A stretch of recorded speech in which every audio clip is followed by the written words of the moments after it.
Okay, we're live, and welcome to Check the Gate, episode 15. We have done this for 15 weeks straight, folks, and so thanks for tuning in. I'm Mike Camoin, I'm the host, and our special guest is Dian, uh, Dian Killian with Work Collaboratively. And Dian, I like to start off with a beverage. I know it's not 5 o'clock, but I have a little Josh wine here. What type of drink do you drink at this time of the day? At this point in the afternoon, I'm going for coffee. Like an iced coffee? This time of year, it's iced coffee. Okay, Yes. hey, let me see. I have a glass right here. Maybe I can, Oh, the magic of Zoom. Let oh me pass. yeah. Oh, Put your glass back there. my Hang on. timing was The off. magic of Zoom. There we go. Okay. Oh, look at that. We did it again. So welcome. And you also made a cat manifest, Mike. I see you have your assistant just walked behind you. Yes, she mysteriously shows up every time we do the show.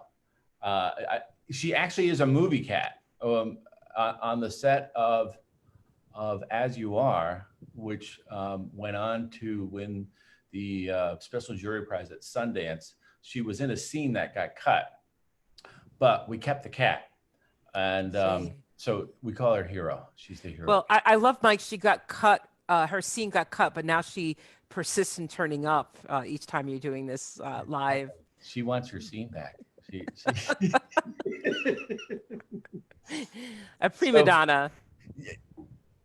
You know, it goes with the territory. She's great company. Well, my assistant is here sleeping, but I won't readjust the screen to show you him. He's not here on the floor. Before I forget, we are recording live, but now I'm going to record here. Okay, great. So Check the Gate is a weekly program supported by the Capital Cinema Cultural Exchange, which supports emerging filmmakers to present and complete their pictures in an ever-changing media landscape. And we do this through a lab process, the Northeast Filmmakers Lab.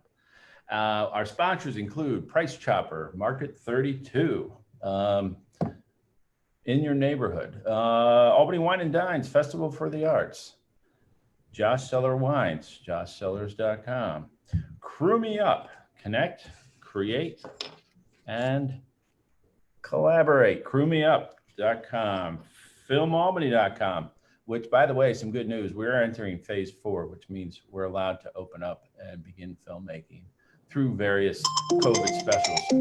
Oh, of course. Sorry, can't take your call right now.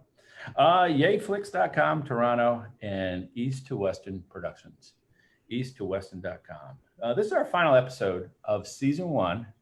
We're going to, as we enter phase 4, starting soon in upstate New York, we're going to take the next couple of weeks off and we'll come back. So registration, I want to let filmmakers know who are watching, registration to the Northeast Filmmakers Lab 7th edition is open now on our website, cinemaexchange.org. The early bird deadline ends next week, June 30th. Get in on the discount, and the lab will be held November 13th through the 15th, right here on Zoom. So the term "check the gate" was something I learned my first film set, where if the DP has to, or the first AC has to check to make sure that the lens is free from any impurities, and he'll shine a flashlight into the lens, and if the gate is good, we get to move forward. So with that, let's move forward. I'd like to introduce Dian, Dr. Dian Killian, founder and director of Work Collaboratively. She designs and leads transformative communications trainings in the U.S. and around the globe for diverse organizations, including NGOs, multinationals, nonprofits, startups, Fortune 100 companies. Her clients include the UN, Nations Development Program, New York University, Merck, HCL Technologies of India, Amercorps, Marino, and IATSE, I'm happy to say. And IATSE, yes. IATSE. We call it IATSE. And we're going to talk about that. And then I thought, it'd be really neat to have you come on because of everything that's been happening And I first became aware of nonviolent communications through a book. I'm going to reach down. Oh, yeah. Marshall's book. Yes. And then I found you online and saw that you give presentations to nonprofits like ours and others, obviously, around the globe. What has COVID been like for you the last few months? Working, work and home, and how has that impacted you? And how are you dealing with that with nonviolent communication? Because that can bring up a lot of issues for some people. Yeah, well, for me personally, I feel I'm very grateful. I feel very lucky because I was already teaching online. So for me personally, it's been a relatively easy transition to move a lot of my work online. Although some of my programs, my public programs, have been canceled. For example, I was booked to teach at Kripalu in Western Mass. That was canceled. Powell House, upstate outside Albany. Albany, that's been canceled this year. And then I hope it's not canceled. We'll see if people from the US are allowed into Europe by the fall. But I am organizing a 9-day international intensive training just north of Dublin, Ireland, that is scheduled for October 23rd through November 1st this year. So we're going to make a go, no go decision about that in early August. So we're hoping it's possible with some precautions. But the point is, yes, my work life has been impacted, but much easier for me than for some people to keep working. So I could talk more about my experience. So I personally have been lucky. But in terms of supporting other people, it's definitely been trying, of course, for many, many people for different reasons. For people who are on their own and isolated, for people who, everyone in the film industry, I know things are shut down completely because how do you do a shoot? How do you be on a set and put precautions in place? It's really not doable. So I know there's been a huge impact for many people in terms of their work lives, their finances, their home situations, and everything. And I've noticed with my coaching clients, definitely been spending more time, which I'm fine, supporting my clients around parenting issues, homeschooling issues. But it's interesting, some of these people I'm also doing executive coaching with, and with all due respect, it's not like reports are children, but the point is there's similar power differentials in some ways between parents wanting to get their kids to do things and collaborate with their kids, and then people in a work situation where, if you're a manager or even working with the team, how do you get people engaged and to step up? So it's interesting, some of the skills that they've been learning to really engage their kids to focus, do their homework, collaborate them with their parents more about doing things around the house. They've actually been able to transfer some of those collaboration skills over to their work life situations. And then, I'm sorry, just to jump in. What's one thing that they may have learned or you may have learned in all of this that's been helpful? If you could throw out a tip off the bat. Sure. In terms of, one principle, which I'm going to translate very quickly to a work environment, but I want to say, because I did work for, I lost track, 2 or 3 years with IATSE, with locals around the country, Atlanta, New York City, Los Angeles. I know that on the set, there's really particular challenges because it's very fast paced. I think most people think their work lives are fast paced, but I also have a sense of working on a set. It's a kind of like rush and then wait a lot of the time, where, cameras need to be set up, whatever. So, but a lot of times I once was my very first job, one of my first jobs on a real set. The head guy came to me. He said, "Look, if anybody yells at you, you come see me because there's no yelling on this set." Now that doesn't, that was a great set to be on because when you have the right person in charge, they set the tone. But it's not always the case because, as you said, it's very busy. Then there's a lot of waiting, but then there's, it gets real busy, and then there's stress. And then all of a sudden, someone's going to get in trouble for this. Yes, it's high stress because also from what I've heard from IATSE members is that It's true everywhere in the world that there's a budget, there can be a quality of scarcity, but I've really gotten the message that on film shoots, you're often trying to work miracles to kind of get the shooting done that you have the budget for. So there's a lot of particular stresses. And then the other thing I've heard, by the way, and then I will go to the example that you asked for, Mike, because the film industry historically comes out of the military, it is a very hierarchical work, even more so. That's right. I work with a lot of corporations, I'm not going to share details because, I respect people's privacy, but I do have a client list that I make public. So I'm currently finishing up a 6-month project at Johnson and Johnson, a leadership program there. In some ways, working in that kind of corporate environment, I've also done work, as you mentioned, at Merck, other big companies, is in some ways similar. It's very high. You think it'd be the opposite end, big pharma and then creatives. But it's also a very hierarchical environment because it's a big corporation.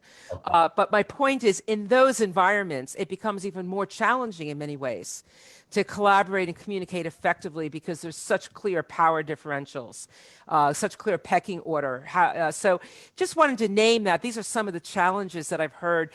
I don't think they're unique to the film industry, but they're more intense in the film industry given the pressures that you're working under and your history of coming out of a military atmosphere. And by the way, just to celebrate that for a second, my life, I've never been a big fan of the military overall, but just appreciating how much technology for a second we have gotten out of the military, including the film industry, including the internet, but that's an aside. So to go back to your example, Yeah. one thing, and one of my clients even practices effectively with a 6-year-old, and you'd think, oh, a 6-year-old is not going to get this. There was some schoolwork his 6-year-old was not doing. And by the way, one thing I want to add is, sorry, I'm digressing again for a second, but I continue to be amazed by I love what it. is expected of 6-year-olds now. Because when I was in kindergarten, we were not already expected to be able to read and write, but they are expecting way more of kids at their age group, pre-K, kindergarten, than when I went through the public school system in the US. But the Wow. point is, his son wasn't engaged in doing his writing exercises. His father was concerned because writing was one of his weak points for a 6-year-old, right? Right. And I know, it's a different world from where I grew in. When in kindergarten, we were just still kind of playing with blocks and maybe learning the alphabet, but not expected to read or write yet. Right. But the point is, he was using, in my opinion, a lot of, I don't know if it's around since Dr. Spock, but, like a lot of this reward and punishment parenting. If you do this, then you'll get to play outside for half an hour. I got to tell you, it's not working. All the studies that I've seen is, okay, it can have a certain amount of effectiveness, but they even did a study where they offered to give kids in a class credits for free pizza based on how many books they read. What they found is it led to kids cheating on their report about how many books they read rather than kids actually reading more books. So I just want to put out there this whole reward and punishment system that so much of our world is based on, including our work world. The research shows is really not very effective, including, And by the way, Marshall talks about that in terms of communication and punishment and demand. yes. And that's what happens on a movie set. There's a lot of apologies afterwards where it's like, hey, I'm sorry for being so demanding there. But let me explain what was going on. And so everybody's back to, we're all back to working again. But things can come across as a demand over the Yes. walkie real Yes. quick. Yes. And then that can get into your ego. And then that can get into, oh, maybe it's not gonna get there just in time. So Yeah. learning how to communicate through all those emotions is Yeah. and that leads us to working collaboratively. But that's a Yes. real skill, and that's what Yeah. you teach people for Yeah. multi-week classes on. Right. Well, Mike, having mentioned that, since you mentioned a multi-week class, there's other things I'm tracking now I want to speak to. But I am going to be offering, starting July 7th, a 6-week, 12-hour program on communicating in challenging times. It's going to be via Zoom. So listeners can check that on my website. I highly recommend it, including for people in the film industry. But I want to speak to two points. So we have an intern. Let me just interrupt you. Yeah. Luke Williams, intern from U Albany, who would post your website on if you would read it to him. We'll post it in the chat right now. Sure, great. It's www.workcollaboratively.com. Okay. And I might even be able to Is there a- multitask on that if he hasn't gotten it. It's a bit of a mouthful. But but there's a couple things I'm tracking and want to speak to. One, I really appreciate the point I heard you make, Mike, about demands, how things can come across on a walkie-talkie. So first of all, anytime you have technology like texting, um, email, even the phone, we're not getting complete information. You know, with the phone, we're hearing the tone, we're hearing the pace, but we're not getting the cues of the body expression, the body language. So that's part of the challenge. The other thing I wanted to name, just to put this on people's radar, because I think it's so helpful, is that one of the most powerful concepts I learned from Marshall, and I'm lucky I got to learn NVC over years directly from him before he passed away, even got to teach with him before he retired. But one thing I learned from him is that unexpressed fear is almost always experienced by the receiving party as aggression. And the example I like to All give, right, can we just repeat yeah, that phrase again? Unexpressed fear. is and or unconscious fear. It's you can be aware of it, but if you don't express it to the other person, Right. but often it's even unconscious to yourself. Oh, and it comes through. I mean, I can tell you, I'm Absolutely. listening to you. I say, oh boy, something's Yeah. going on. It comes Right. across as aggression. And the example I like to give is if you think of a dog that's snarling, that German Shepherd, the classic World War II movie, that dog is actually scared. We see that dog as aggressive. Oh, The dog is actually scared. So, in some ways, we're not so different from dogs because, first of all, we're both mammals. Uh, but, you know, and the other thing is, by the way, a factoid, cheers, by the well, way, and if or, you're 6 years old, you can write at that point too. That a yeah, dog can write. yeah. But Well, pigs are pretty intelligent. I'd say pigs are as intelligent as a human 3-year-old. But anyway, um, 97% of our brains operate on an unconscious level. 97. Just take in that number. That means we are operating in any given moment with 3% of consciousness. That, first of all, scares the hell out of me, especially because we have nuclear weapons as a species. It scares the hell out of me. 3% of consciousness. But when we are communicating with people, we forget that. We think we're talking to a complete, fully present, undistracted, untriggered, tabula rasa human being with no history, no history of triggers. But in fact, all this unconscious stuff is coming up. So, so my point is, when that person is on the walkie-talkie and they later end up expressing their regret, fear is a spectrum. Anxiety is also a form of fear. So if you have someone who's anxious about time, anxious about budget, anxious about making themselves clear, maybe already anxious because they've already seen something happening on the set today that was concerning for them, all of that can be coming through in their voice. It may have nothing to do with you in that moment, right. but you're going to hear that coming through their voice. Now, I'm still tracking the point about the 6-year-old, but I'm going to pause there. Yeah. And Mike, and just see if you have any questions or comments on that point. Nothing at the moment. So, I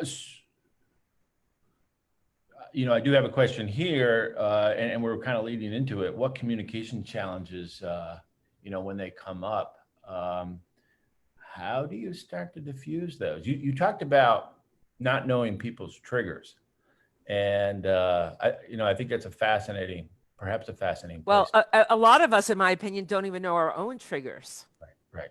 because they're coming up unconsciously. They're familiar to us. We often see our own triggers, our own judgments as true.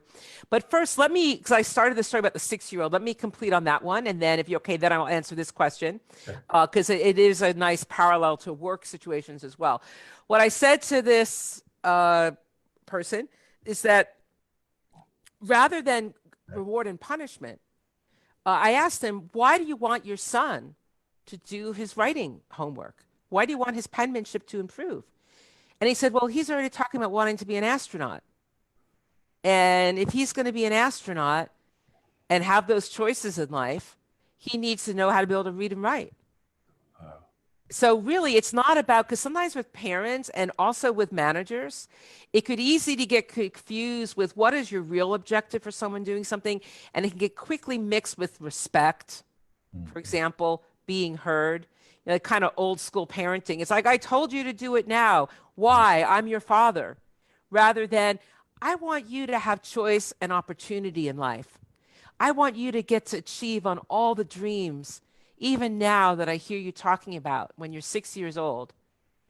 And I want you to have competency in this area. So when you're 20 or 30, this is something that that you're free, you have freedom around thinking about, that you're not worried about your penmanship, so you can focus on bigger stuff. And when I first told him this, I was afraid he would push back and say, oh, come on, a 6 year old's not going to get that. But he said, no, okay, I'm going to try. I'm going to talk to him. He said it was profound. He said his son got it, and it really had an impact on his behavior. And his son, first of all, it was powerful because his son got that his father heard him and took seriously his own dreams. His father didn't say, oh, yeah, right, you want to be an astronaut. That's kind of cute. His father was like, yeah, I heard you say you want to be an astronaut when you grow up. What is going to support you in getting there? So there was something really beautiful and highly respectful for me in this situation, that the father said, I share that dream with you. What's going to help you get there? And his son got it. And he said, after that, I mean, the last I heard, and he's still a coaching client of mine, he said, since then has not been a struggle. So, so basically, the short version is, how do you connect the person you're working with the intention behind the request, rather than using a threat, rather than using demand, rather than blame or punishment or shame. So it's about keeping it in the positive and in their best interest. How about the overzealous parent who wants their kid to play a particular sport, or instrument, or an instrument, or be the star lead, and it, you always hear, well, it sounds like they're doing it more for themselves than for their child, because that's where I went when you were talking about the dad. Well, maybe he wants his son to be an astronaut more. Yeah, I think in this case, his son actually brought it up. But I hear your point about it's kind of funny. I can relate to this. My mom always wanted to go to art school. And so, I did have some visual art talent. So she sent me to art school the whole time I was growing up. So at one point I realized I like art, but actually I don't want to be an artist. So I realized that was my mom's thing. So totally get what you're talking about. Yeah. And, I would encourage parents, and not just parents, I'm going to broaden the scope here. Anyone who wants to engage other people is to connect with your own needs. What need would this meet for you? And and I didn't know NVC at the time, but knowing my mom, my guess is she really values creativity. She wants expression. So the interesting thing is I could meet those exact same needs and that beautiful vision that she has by actually choosing things in my life that actually resonated with me more than so happened being a visual artist. That's great. So you want to look for those things where we identify your need first, and then look for ways in which did your mom, were you able to connect the dots for yourself, and say, well, I'm learning to express myself, but I'm doing it now in groups, and I'm doing it around the world, and Yeah. and getting people to work together. Yeah, and doing it as a writer and doing it as a musician, because I'm also a musician. So, and I still love visual expression as well. But yeah, at the time I didn't know NVC, but I would say on one level, I met those needs for expression just by making a different choice. So, Yeah. and I want to point out to people, since there is the link in the chat, and I can add it to the Facebook page too later, Mike, is on my website in the resource section. There Okay. is the basic handout that I use for intro workshops.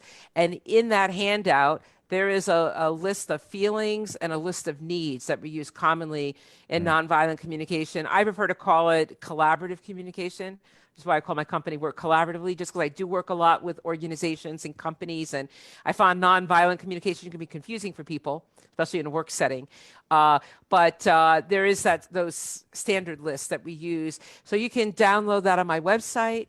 There's also a shorter list that I use with companies, like the business or organization needs, the staff person's needs, the team's needs. Those are all on my website in the resource section, and also information about a couple books that I've written too. So Luke, if you are able to catch that and you're able to go to Dian's website, it's under the resources. And if we could post a link here in our chat session, it'll live with wherever this program gets replayed, which it does because we're recording it live. So what does it mean to you to work collaboratively with others? Yeah, love that question. It's this words like collaboration, joy, and peace that, in my opinion, we have in our language. We don't always pause to actually connect with what does that mean? What does it look like? So for me, it means working in a way that's free of demand, free of power over, and really connected to our needs. What is, as Marshall would say, well, it might sound a little California woo-woo, what's life serving? What makes life better? What actually is a contribution for all parties? And that might sound really idealistic to people, especially in a work setting, but there is a way to navigate both agreements that people have made at work. Because look, anytime you get hired, if you're a DP, you have a particular role and responsibility as DP. By the way, the other advantage of having worked with IATSEs, I now know what all these alphabet letters mean in the film industry, like. You're doing great. I'm impressed. So, yeah. And by the way, as I think you all know, a DP is really, in my opinion, a managerial role on the set. But the point is, if you're hired to be DP or first boy, whatever your role is, there is implicit in that job a set of agreements. Like there's a job description, or people know what a DP is on the film set, or the first boy, or whatever your job is. And so there's some agreements there already going in. So I just want to name that. So it's not like everything is going to ideally need to be negotiated in a work environment. And then to the point about how fast paced the film environment can be, I love that your first experience on the set, the tone, the culture was set by saying, if someone yells at me, you come let me know. But I want to remind you, That doesn't always happen, by the way. That's not everyone's first. Yeah, no, I definitely get that. I get that loud and clear. I would say it's probably a relatively unique or rare experience. I would actually say, from what I've heard from people, there seems to be maybe an unspoken agreement that if you're in a position of power, that it is okay to yell at people, even so. But I want to remind you, even in a fast-paced environment, there are ways, and this is an example, either in that initial pre-call when you're setting things up, first thing on the set in the morning before things start rolling. I mean, maybe the electric team is still laying down electrics. You look for that, the wiring. You look for a moment to have those conversations to help set the culture that you want. And then when there is a rush, now we got to wait time. You can also go and clear things up with people if there was a moment when things were going really fast, where it maybe was bumpier than you would like. But I also want to point out that even when things are moving quickly, one thing I teach in my workshops is recapping. It's often called mirroring or reflecting, which I find can get confusing for people. When you say reflecting, people can think, oh, I'm reflecting on what they said and then responding. No, it's more like a mirror. But I can say recap is the least jargony way. It's like recapitulation. What did you actually hear the person say? So when that person is on the walkie-talkie and says, I want camera X or lens over here, if you can just really quickly recap, okay, hearing you want X lens over there. It takes a second. It helps you asked earlier about diffusing. See, I'm tracking that question, Mike. Yes. Recapping is one of my favorite ways to diffuse. It's so easy to do. Doesn't take a lot to learn it. When people are agitated, their most basic need usually is to be heard. So if you can just let them know that you heard them, that can help a lot with de-escalation right up front. So personal disclosure, and one of my board members could attest to this, doing the Northeast Filmmakers Lab last year, the coffee, which needs to be out first, wasn't ready. And so me as the director of it, I start to fall into fear, like, oh God, what are people going to say? The coffee's not out there. Because if rule number one is you don't have the coffee late, right? So And Mike, I bet you're concerned already that people might start having judgments of you and thinking, so what's the deal? Mike can't even get coffee together. What's the problem? right. And so they're all going to leave, so I was called out for, yeah, it helps. Uh, and I thank the person, for letting me know, because the way I spoke to them wasn't professional. It was more just me being, Anxious. anxious. Yes. And Yeah. and there's a tone of perfectionism in there that I think comes with the arts, with a lot of people, Yes. actors. Yeah. That kind of adds on to it. I've heard that too. How do you help the person who's anxious to not be so anxious, so they're not pushing the people away who are trying to help you? Yeah. And then also, if you're on the receiving end of that, is there something for those folks as well? Yeah, well, back to this principle about unspoken anxiety almost always being perceived as aggression. This is a muscle that I find most people or many people need to develop. It is like learning a sport or learning an instrument. So you may not remember it the first, second, or third time. So that's okay.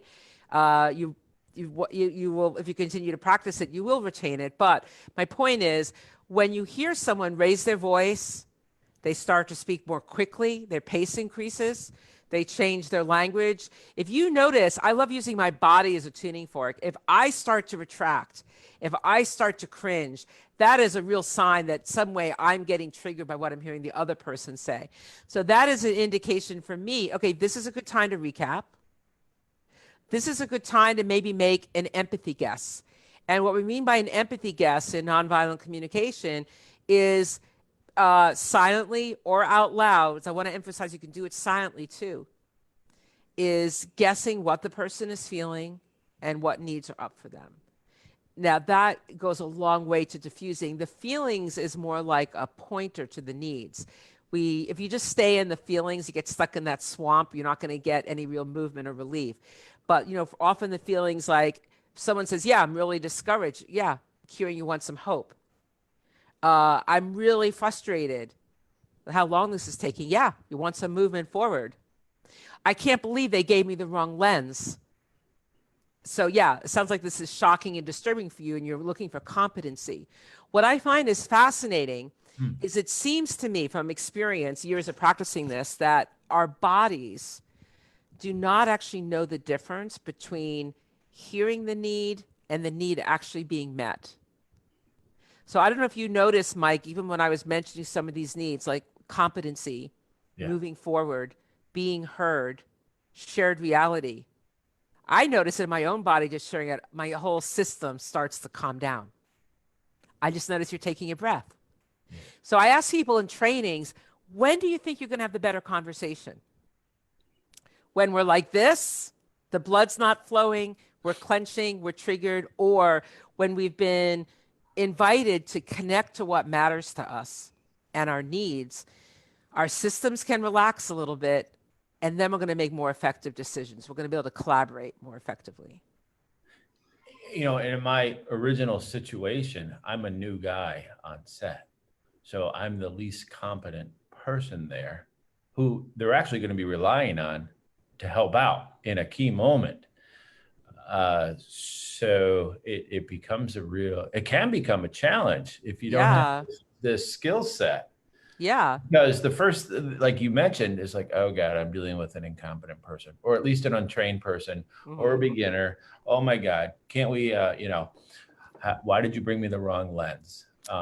Yeah. By the way, just to give you some companionship with that, Mike, I've heard that a lot in IATSE as well. It's a regular source of tension on the set because with TV on demand, cable, there's been like a huge boom in video and film production, and there's a lot of people coming into the industry that do not have the training or background that some veterans have. Simply I'm Right. using the word veterans and having spoken about the film industry coming out of the military. So that Right. can be another source of tension that people want reliability. They want shared reality about and trust about what they can depend on. So I'm kind of combining needs here. And then, what's interesting is there is the stimulus in the moment, like maybe you not choosing the right lens or bringing the lens they wanted. That is the observation. Oh, I asked for this lens, you brought lens X instead. But it's all the stories that people lay on top that actually creates the trigger. So if their stories are like, oh yeah, this guy doesn't know what he's doing, he doesn't have experience, and this is the whole problem with the film industry today, of all these people who aren't properly trained. The whole industry is going down the drain. Like we just escalate as human beings into stories so quickly. Yes. It's not Catastrophe. actually, yeah, it's not actually the lens that is creating the person's suffering. It's the stories that they're adding on top of what happened that's actually creating their suffering and their judgments and pain. Okay, so that leads me to Hope that's what not too deep for a 1 hour call, but that's no, this is wonderful, and everybody can use a little help in more knowledge in this area. The last few weeks, we as a country have been going through how do we want to communicate about violence in a nonviolent way. For the last few months, there's been a lot of, people are reporting, I lost a friend over a Facebook post, lost a family member over a Facebook post, things like that. And certainly we, last week we held a discussion about race, and it was really quite illuminating to just listen to three different people tell their story. How are you hearing or using nonviolent communications for those sort of larger social issues and those smaller Facebook issues about those larger issues? Any yeah. Yeah. Well, if you download that intro packet that I mentioned on my website, the second page is a flow chart, and you'll see at the very top is self-empathy. So self-empathy is connecting with your own feelings and needs internally. It's an inside job to prepare for if you are going to have a conversation. Once you've practiced self-empathy, there's two pathways you can go down. One is honest expression with connection, which is sharing some of your feelings and needs with the other person, and the other one is empathy. So I will choose one of those channels. And, by the way, even though I live in Brooklyn, you think I'd be in a little bubble here, although, as I point out, Trump is from New York City, although there's a lot of us in New York City who are not very happy about that fact. But still, you think we're in a little bubble here in New York City. But, because I play Appalachian dulcimer, so it's kind of an interesting thing. It's a very traditional folk instrument. But the point is, I have a lot of Facebook friends from around the country, including someone from Texas, who repeatedly, because I've been posting a lot of things about Black Lives Matter, racism, economic disparities in the United States. And, here's an example. I recently posted about statues being torn down from statues of Confederate leaders like Lee. And he'll sometimes jump in and do something like a troll would do and make a comment. So I think his comment was last week, well, I guess that means Muslim statues are going to be torn down too, because apparently, he also owns slaves. It's like those kinds of things. So my point is, yeah, I get to practice this all the time too, first of all. Uh, so, it's so really my choice cool. is I can empathize with him. Usually I'll empathize. And by the way, also, I have it in my own family. My brother voted for, it sounds like it's like a virus. I have it in my own family. My brother voted for Trump. He doesn't live in New York City. He carries a gun. He's really big on, amendment rights. Mhm. Yeah, so I deal with it every day myself. But the point is, I practice some self-empathy, and I imagine this guy, this dulcimer player in Texas, he's wanting consistency. He's wanting integrity. He's, I think, wanting some authenticity. I've heard from people who are kind of red state thinkers that They think, people who are progressive are kind of like, quote, bleeding heart liberals that were just delivering a line. So maybe he's suspecting there's not integrity behind it. So I practiced that empathy for him first silently, and then I went into honest expression. But what I did in this case is, okay, I'm hearing your concern, and it's a little confusing for me because I'm doubting there'll be any statues of anyone who's Muslim because, as you probably know, I said that out of respect, Muslims don't believe in using iconography. So regardless of who's a Muslim and if they own slaves or not, there wouldn't be a statue of the person. Oh, And to to me, that. it's an important distinction that regardless of an historical fact, who owned a slave, who participated on which side of the Civil War. Those are historical facts. That is different from celebrating those acts in a public way. Mhm. And then I said, I would really like some understanding around that distinction. So I don't know if you can hear the needs in there. Now, the way I know when I land with this guy, and by the way, I've had thoughts about unfriending him, but then out of integrity, I'm like, here's an opportunity to do my red state, blue state thing. I do a workshop on it. I can take a few minutes. When it really lands with him, I don't get a reply at all. That's the end of the conversation. So that's what I've learned, which is fine. Yeah, that's right. And then if it doesn't and I get pushed back, then, but by the way, 99% of the time, he hasn't unfriended me, but I reply to him in that way, and that's the end of the conversation. Because really, at the end of the day, if you state things in that way, what do you argue with in that statement? There's nothing you can argue with, which is in part because I'm talking about my needs. I'm longing for some shared understanding around the distinction between what happened historically and celebrating it in a public way. That is the key distinction with statues that are celebrating the Confederate Army or slave owners. Yes, we're not hiding it. We all know it's part of our painful history. But that's very different from we're going to make a statue of the person in a public space. I'm so glad you differentiated that, because that's you're getting down into the weeds, and that's where I think a lot of things, you read so many posts, and again, a lot of people have unfriended people as a result of not having these skills, these insights, starting with yourself first, having some self-empathy, and then hearing what he needed, which was he wants some consistency, integrity. And then, And I get that a lot. Yep. And Mike, by the way, I have zero judgment of people if they choose to unfriend someone. Like I said, I even thought about it myself because I'm juggling a lot in my life, and this takes time and energy. And then I also want to believe that these kinds of conversations are meaningful. And in some ways it can meet some needs for me to unfriend this person and have some ease and simplicity in my life.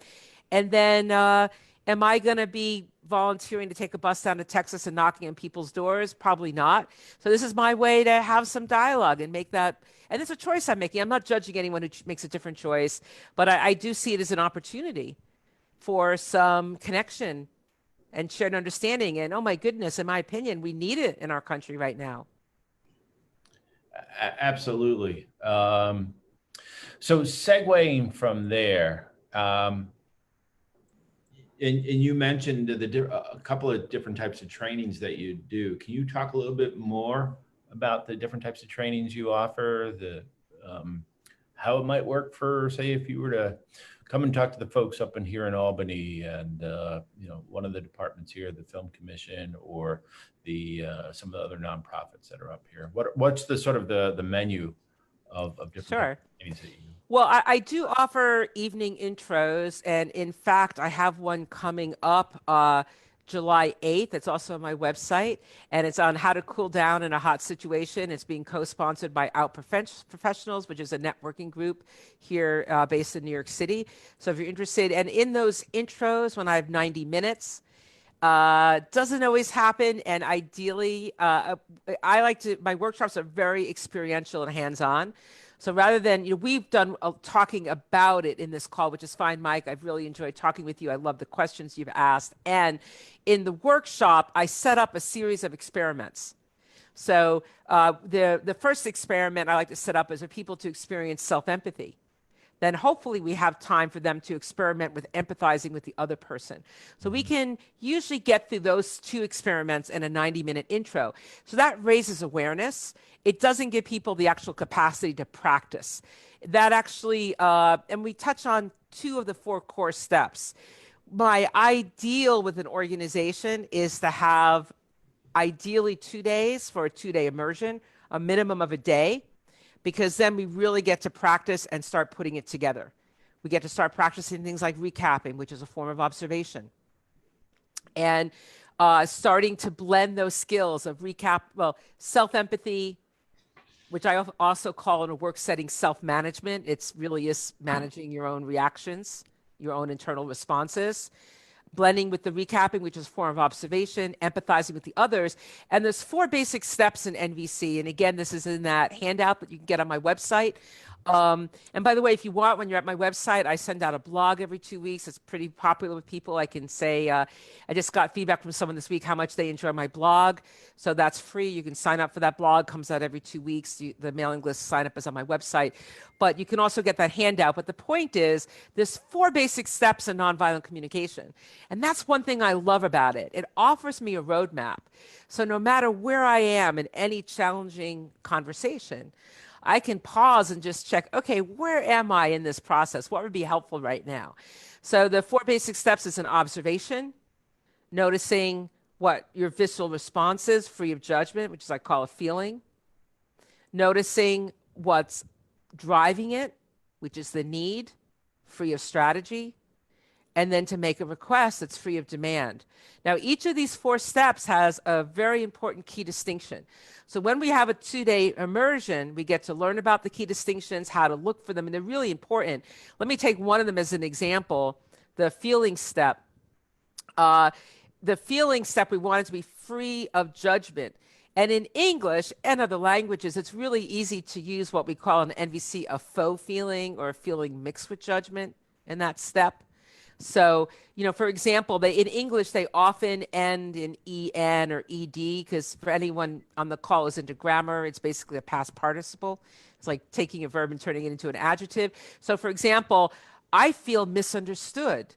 So what's going to happen is someone thinks they're sharing their vulnerability, their feelings. Mike, I feel misunderstood. I'm actually giving you a judgment.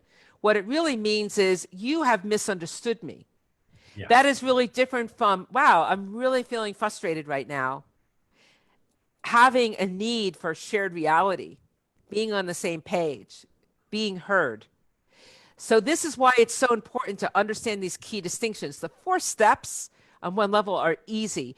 We often say in NVC, NVC is simple. It's not always easy to practice. That's where the practice comes in.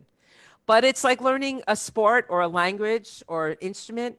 I find most people, it may sound like a lot, but between 20 and 60 hours of training, most people have a pretty good level of proficiency. Way more is asked of certified trainers, people like me who do mediation, professionally lead courses.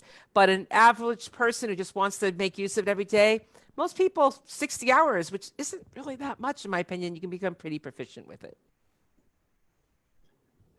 As you're speaking, I'm thinking of a personal example where someone was really upset with me, and I just thought, and I pictured that German Shepherd, and I was thinking, oh my goodness, they really do feel they're on the attack because they feel like they're being attacked or somehow.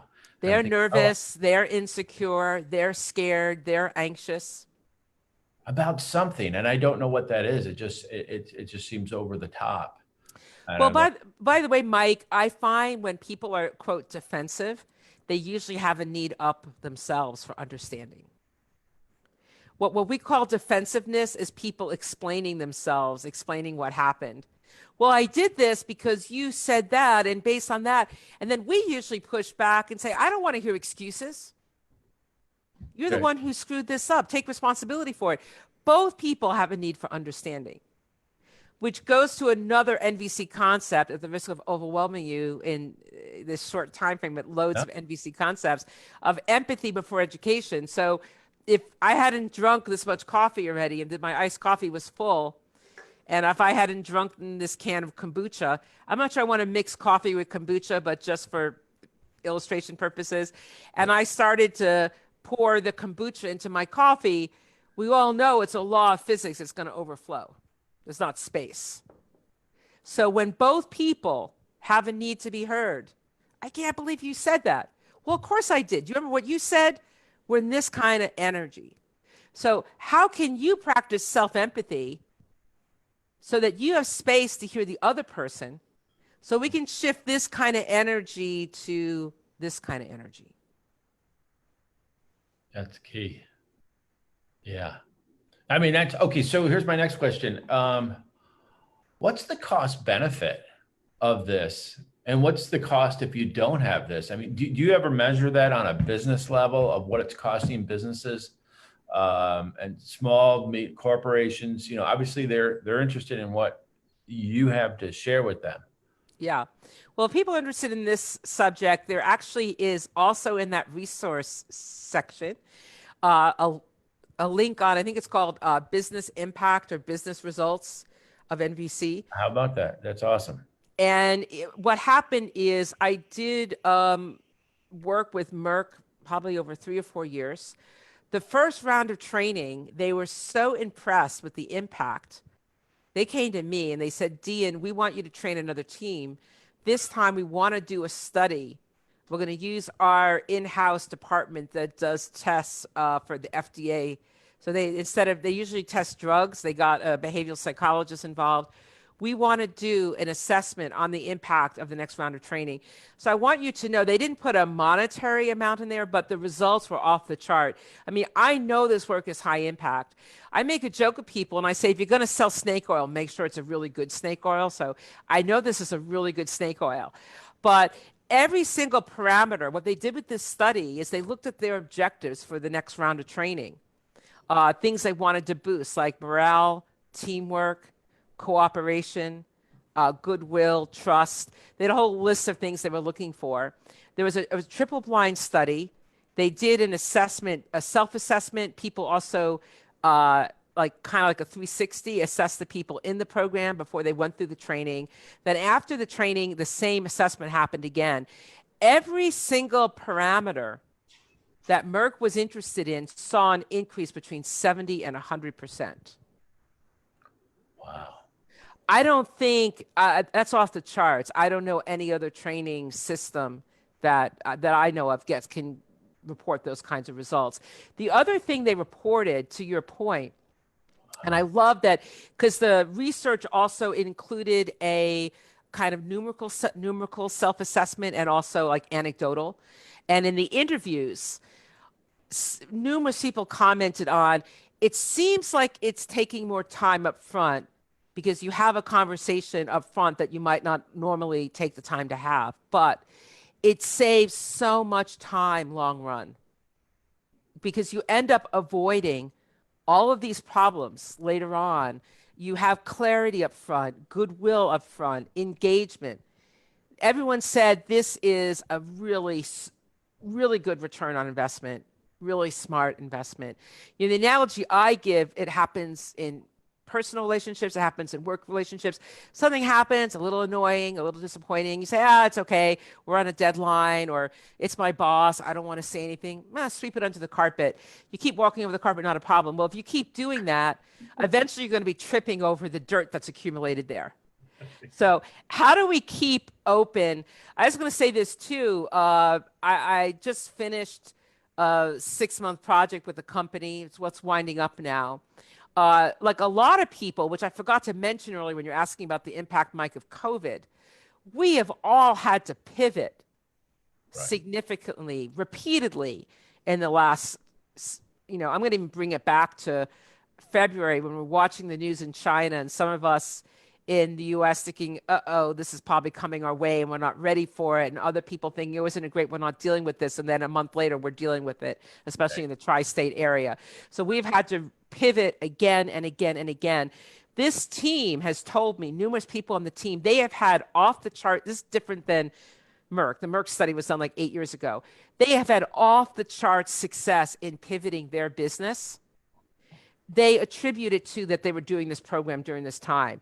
They said, your program? Yes. And what I've heard from people is that because the lines of communication were so open, because there was a high level of trust, because people feel empowered to speak up, they were able to make real-time decisions that were time sensitive, important, very quickly, very efficiently, without all this like white noise going on. So they were able to pivot very, very quickly. And their business is off the charts now because they were able to pivot so quickly. That's a great example. And that's what I was thinking, that this has got to benefit so many, particularly during this time.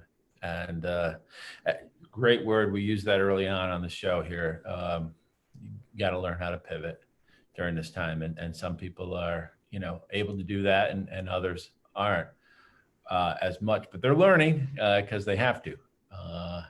And part of the pivoting, by the way, Mike, I want to say briefly, is doing change management work. As human beings, we are highly resilient and resourceful, in my opinion. But when we go through a trauma, when there's a big shift, often companies and organizations expect people to go from 0 to 60 with the change. That is not, it's not really doable. It's not healthy. So the other thing, I supported this team because we moved our in-person trainings, of course, online when COVID hit. One of the things we regularly integrated is like, where are you now? What's changed in the last 2 weeks since we met for our last coaching call? What have you learned? What are you celebrating? People need to integrate. When they integrate well, they can pivot much more effectively. Absolutely. Great point. Great point. I've got a couple more questions. So, and this builds upon someone who was on the show previously. His mantra, he's an investor in the arts. And his I don't know if you can see Collaborate. that. Yeah. Collaborate, collaborate, collaborate. 3 things. He created these buttons and he gives them out to the entire community up here. Cheto Palka. And there's such a key in perceived scarcity, lack of grants, lack of funding for arts organizations, creatives to move forward, to collaborate.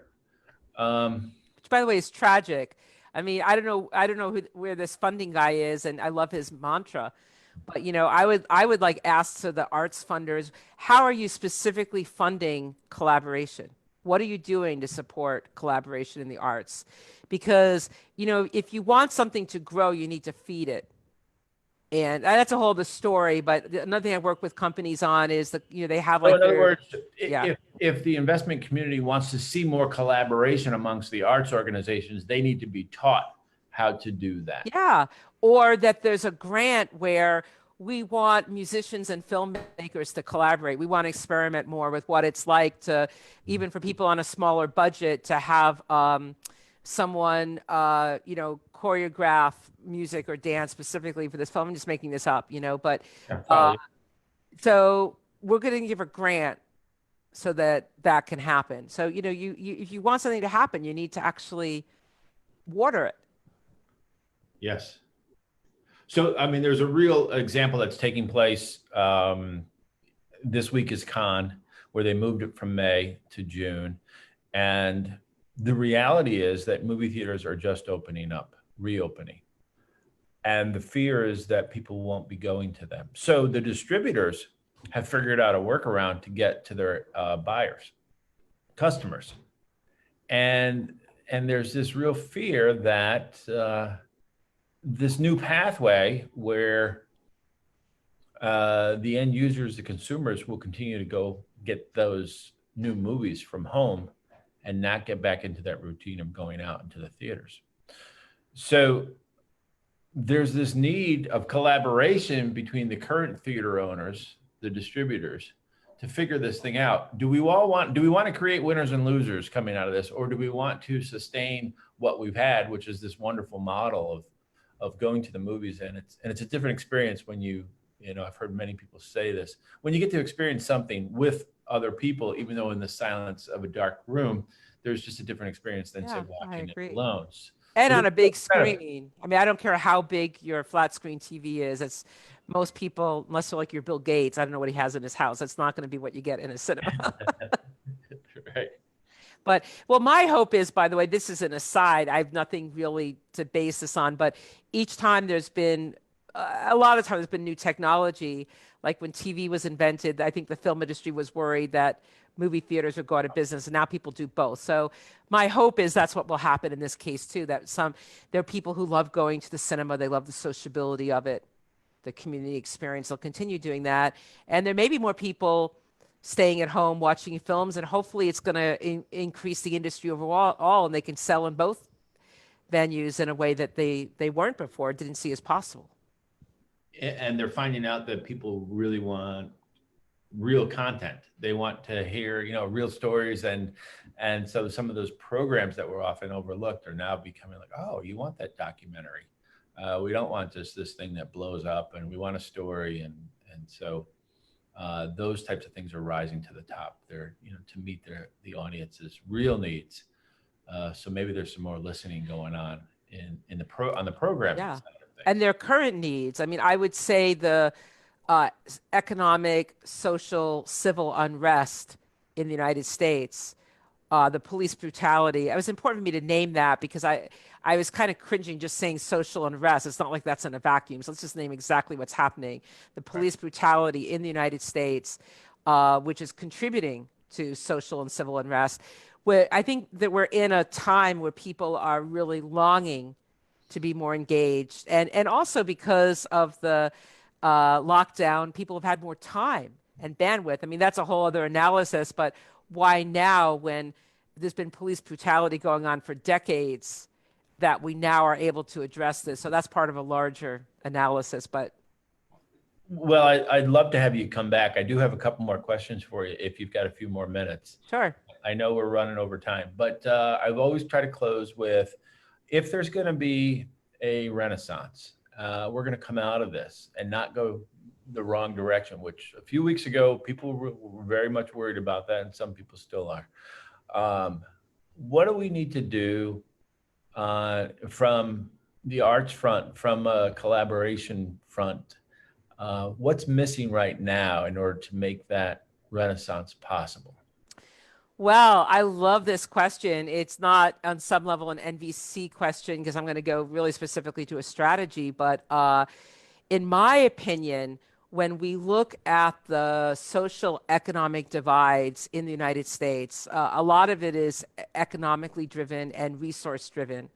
And when I think about what happened after the Great Depression with the public works program, my dream is a lot of people, in my opinion, in these red state areas do not have the same cultural resources. So what would it be like to really invest in the arts in the United States? So that, for example, I was talking to my neighbor yesterday. I don't know about where you are upstate, but here where I live in Brooklyn, we have had like a real issue with fireworks, like professional grade fireworks, 2 or 3 o'clock in the morning. Someone put in the news, it's like being in Star Wars or definitely like a war zone. And he was pointing out they don't even have, even when there isn't COVID, like basketball leagues over at the schoolyard this is Brooklyn. So what would it be like, for example, you think there would be those resources, but what if you're in Appalachia? So, and someone said recently, I'm doing a year-long program on trauma and racism, and one of the leaders said, we need to create, the KKK has a culture. Kids get involved with that because you get your hood, you get a secret password, it's like you feel it's like joining a gang. It gives some meaning of community. How are we creating a progressive culture? What do you get to belong to? That is a non-racist, an inclusive, a respectful alternative. So what would it be like to send filmmakers, for example, out to Appalachia, and they get to do programs where teens get to learn how to make films? I get chills talking about it. Yeah. And then people start communicating differently. So, I mean, that's one answer. We could also talk about the police, but that's one answer. Go ahead. You got another point there. I just want to say on that last point around meeting needs, that as human beings, we have needs for stimulation, meaning, community. How are those needs and support, how are those needs being met by a lot of communities in the United States. That's why I'm suggesting arts programs like that. In terms of the police, this is not NBC. This is my opinion. So just to name this, there's been a lot of talk about defunding the police, or some people are suggesting that. Yeah. I personally believe that the police are being asked to do work that they're not prepared to do in a lot of the cases. So how can And we have people? my theory on that is we continually put police into poor economic situations where there hasn't been the community investment. Exactly. So you're only going to get this cyclical problem. Right. And okay, so what's the answer to that? Well, let's hire 30 more police. And then that's not, to me, that doesn't solve Right. the lack of Exactly. economic development Yeah. that has been taking place. Yeah, like why are young people out there where however they're getting them? There's a lot of theories about where the fireworks are coming from. But they're obviously it's a way to connect. It's exciting. So, rather than punishment, someone said on Facebook, "Oh, did you call and complain to the city of New York?" I'm like, "No, actually I didn't. Not with what's going on with police brutality in the United States and New York. And also I know how the city of New York responds to quality of life complaints, which is like they don't basically in my experience. But the point is, rather than responding that way, how do you, through the arts, through sports, engage youth and people in a different way so those needs are being met? So rather than this punishment paradigm, Mhm. really here's the analogy I like to give. I also into gardening, right? If I have a plant that's not doing well, I don't go over to the plant and say, "Bad plant, perk up." I go like, "What are you needing? Oh, are you getting enough sunlight here? Maybe I need to move you. So maybe you like more light. Are you getting enough water? Do you need some fertilizer?" We don't do that with human beings. Right, right, Instead, we're like, "Bad plant. You hurt another plant. We're putting you in jail." Now, I mean, I know as human beings, we have right, a different level of choice and agency than a house plant. But right. rather than looking at what Need. people, yeah, punishment, what can we do to actually support people? And they will, most people, like I forget the statistics, there is a certain amount of people that, with psychological illness, but most people, the vast majority, are going to make different choices if their needs are being addressed. Great point. Great point. All right, so we call this in the movie business. I don't know if they taught you that on A wrap? but the martini, Oh, which the is martini. Oh, okay. the last shot.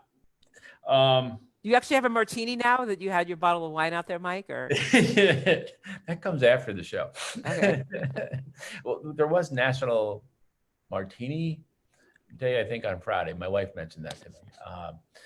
So, what is the best advice you've ever received in life, career, work? That Wow.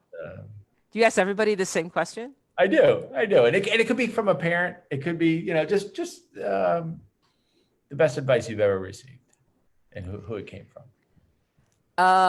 I don't know who it came from anymore, but just take 3 deep belly breaths. Show yourself a little kindness.